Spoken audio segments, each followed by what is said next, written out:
How to fix error code 0xc004e003. The software licensing service reported that license evaluation failed on Windows.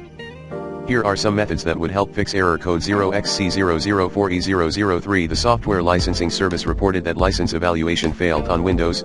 1. Use the Change Product Key feature to enter your product key. Click Start icon, click Computer, and then click System Properties on the toolbar. In the Windows Activation section, click the Change Product Key. If you are prompted for an administrator password or for confirmation, type your password, or click Continue. In the Product Key box, type the product key, and then click Next. Note, use your original product key.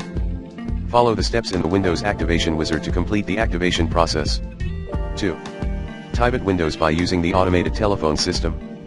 Click Start icon, and then click Computer. Click System Properties on the toolbar, and then click Here to activate Windows Now in the Windows Activation section.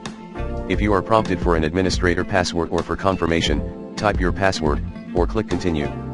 Click Show me other ways to activate. Click Use the automated phone system, and then follow the instructions that are provided. 3.